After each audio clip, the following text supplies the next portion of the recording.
morning, St. Francis, and good morning, people of God. It is the 29th day of April, 2022. It is Friday. It is Friday of the second week of Easter. It is the 13th day of Easter. Coming to this grand, wonderful morning, although it is a bit cloudy, it looks as though we're going to have some changeable weather soon later on today. But it is a nice, cool April day. Our last day of April is also the memorial of St. Catherine of Siena, a great Dominican mystic of the Middle Ages.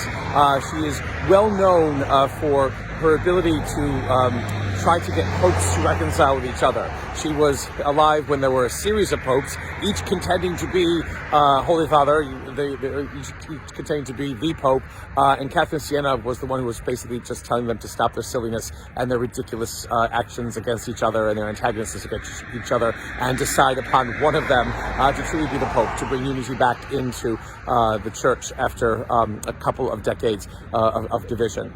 So remember her and all those who work for unity and work for peace within our world today.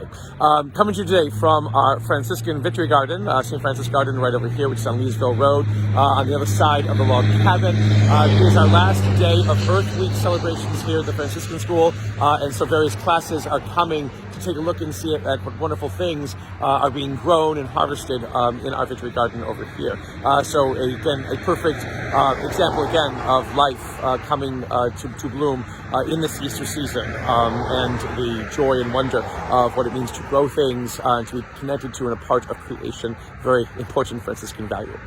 In today's readings, the Gospel is again Acts of the Apostles. Gamaliel, a member of the Sanhedrin, a scholar of the law, gives a defense. It's a kind of quasi-defense of the apostles who have been arrested again for preaching in the name of Jesus in the temple area, and the rest of the Sanhedrin doesn't like that. The Jewish leadership does not like that, and so Gamaliel says other people who have come before and who have collected followers have shown that their mission, their works, or whatever, were all lies, and all those people who were inspiring these movements all died, and their disciples were scattered. Here, this Jesus of Nazareth has died, but his disciples are not scattered. In fact, they continue to preach and continue to gain great numbers of people who are daring to believe that what they say is true, and so do not stop them from doing so. The Sanhedrin kind of heeds that in a way. They flog the disciples, tell them not to preach, but then the disciples go back out and continue. The apostles continue to preach. So again, the recognition that something different is happening, perhaps, within this movement of individuals who say that this Jesus of Nazareth did not die but was raised, and the impact that is causing among the Jewish people in these early days and months following the resurrection.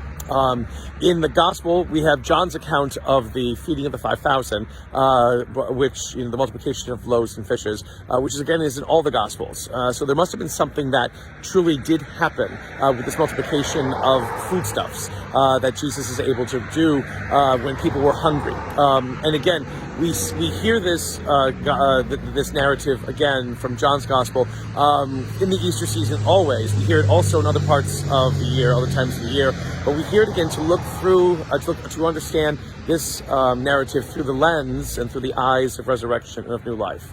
And basically, it is a God who cares. A God who cares about us deeply, a God who supplies the smallest of needs, the need to be fed, the need to satisfy hungers, that this is what God does.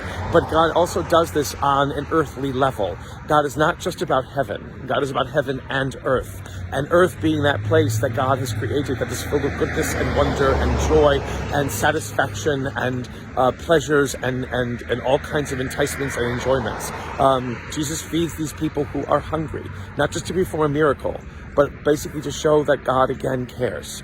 God cares about everything, including our bodily needs, the needs that we need to live with here on this good earth, because it is living on this good earth that allows us to be able to be prepared for the life that never ends beyond us.